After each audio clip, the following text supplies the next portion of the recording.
warahmatullahi wabarakatuh.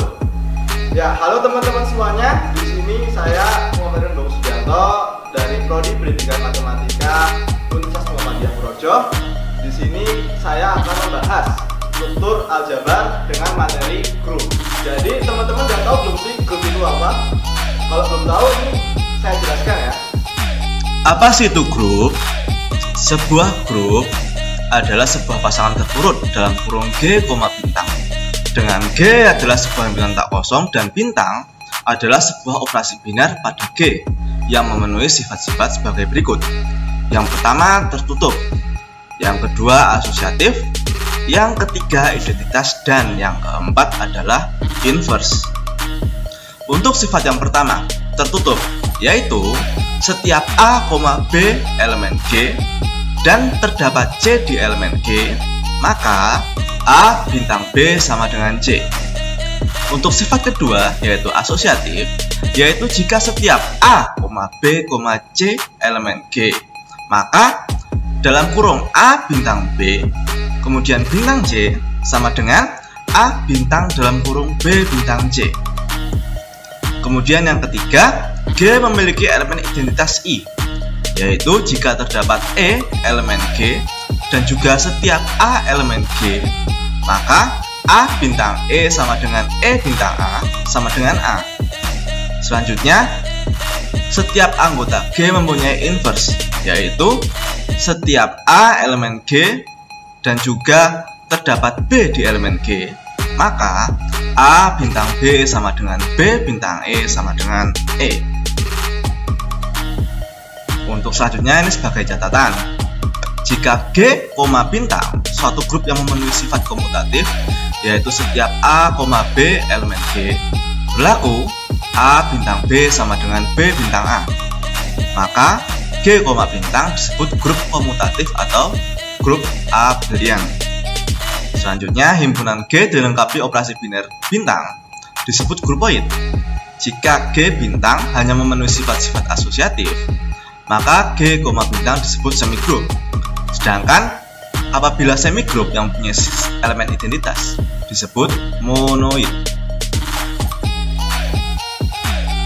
Untuk soal yang pertama, apakah himpunan suatu bilangan bulat Z terhadap suatu operasi penjumlahan adalah sebuah grup?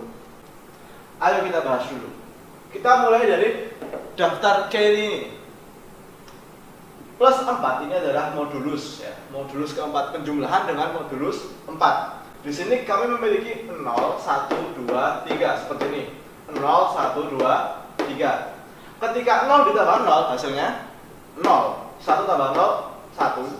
2 ditambah 0, 2. 3 tambah 0, 3. 0 tambah 0, 0. 1 tambah 0, 1. 2 tambah 0, 2. 3 tambah 0, 3. Kemudian seterusnya sampai sini. 1 ditambah 3 kok bisa 0? Karena modulus 4. Modulus 4 itu adalah ketika 4 dianggap sebagai 0. Bilangan hanya sampai 3. Gitu ya. 1 tambah 3 adalah 4. Berarti 4 adalah 0.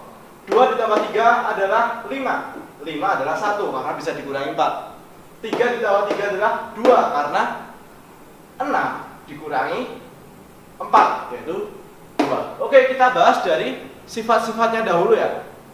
Sifat yang pertama adalah sifat tertutup. Kita lihat di bilangan ini. Nih, kita lihat di sini. Apakah ada yang keluar dari 0, 1, 2, 3? Tidak ada. Maka himpunan Z ini adalah himpunan yang tertutup, terbukti. Kemudian untuk sifat asosiatif, silakan kita bisa ambil salah satu angka. Yang pertama adalah 3, kemudian kita bisa 2, kemudian bisa 1, boleh itu. Tanda kurung sama dengan 3 ditambah 2 ditambah 1. Kita hitung dalam kurung dulu. 3 ditambah 2, kita cari. 3 ditambah 2, jawabannya 1. 1 ditambah 1, 3. 2 tambah 1, 2 ditambah 1, 3. Kemudian 1 ditambah 1, 1 tambah 1, 2. 3 ditambah 3, kita cari 3 ditambah 3 sama dengan 2. Karena hasilnya 2 sama dengan 2, maka himpunan Z ini memiliki sifat asosiatif. Maka sifat asosiatif terbukti. Yuk, kemudian kita cari elemen identitasnya. Elemen identitas adalah setiap bilangan bulat yang ada di sini ketika ditambahkan elemen identitas menjadi bilangan sendiri. Kita cari 2 ditambah titik-titik sama dengan 2. Kita cari di sini ya. 2 ditambah titik-titik sama dengan 2. Ditambah 0. Oke, ditambah 0. Berarti tambah 0. Kita cari lagi, misal 3 ditambah titik-titik sama dengan 3. Kita cari lagi ya. 3 ditambah titik sama dengan 3. Ini 3 ya. 0 lagi. Berarti elemen identitas dari himpunan Z adalah 0. Maka elemen identitasnya terbukti. Lanjut ke inverse. Inverse adalah ketika bilangan bulat ditambahkan suatu bilangan menjadi elemen identitas. Misal 3 ditambah titik-titik sama dengan identitasnya 0. Kita cari ya, ada tidak ya? 3 ditambah titik-titik sama dengan 0. Yuk, 3 ditambah titik-titik sama dengan 0. Ternyata 1. Jadi elemen inverse dari 3 adalah 1. Berarti ini adalah inverse. Kita cari lagi. 2 ditambah titik-titik sama dengan 0. Ada nggak ya? Yuk, 2 ditambah titik-titik sama dengan 0. Ternyata jawabannya 2 lagi. Ya, berarti 2 adalah inverse. Sekarang kita coba 1.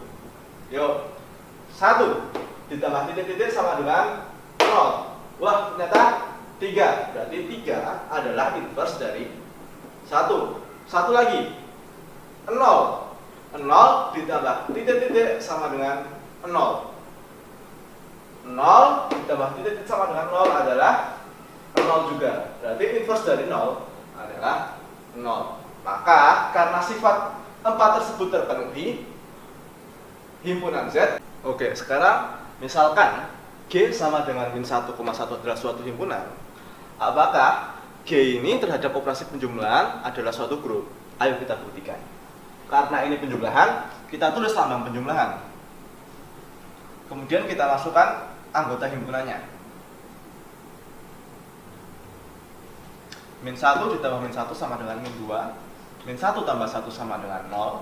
1 ditambah min 1 sama dengan 0. 1 ditambah 1 sama dengan 2.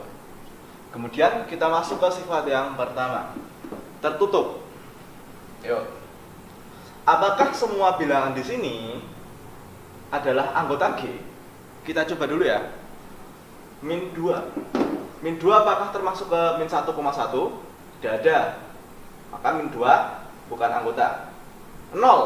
Kita cari di sini, apakah 0 adalah anggota? Tidak ada. Maka 0 bukan termasuk anggota G. Kemudian 2. Apakah 2 termasuk anggota G? Di sini hanya min 1,1, maka 2 juga bukanlah anggota G. Karena tidak ada yang masuk anggota G, maka sifat tertutup ini tidak terpenuhi. Nah, karena ada satu sifat yang tak terpenuhi, maka himpunan G bukan merupakan grup. Seperti itu. Jadi sekarang udah paham kan kenapa anggota G bukan merupakan suatu grup? Oke, sekarang kita beranjak ke inverse. 1 dikali berapa titik-titik sama dengan 1. Maka hasilnya 1. Maka 1 adalah inverse dari 1. Selanjutnya, anggota selanjutnya, min 1 dikali titik-titik sama dengan 1. Maka hasilnya juga min 1. Seperti itu. Maka inverse terpenuhi karena setiap anggotanya memiliki inverse. Seperti itu. Kemudian karena 4 sifat ini terpenuhi, maka himpunan G merupakan suatu grup. Ya, itulah penjelasan mengenai materi grup dan bukan grup beserta contoh soalnya. Cukup sekian dari saya dan semoga bermanfaat. Akhirul kalam, wassalamualaikum warahmatullahi wabarakatuh.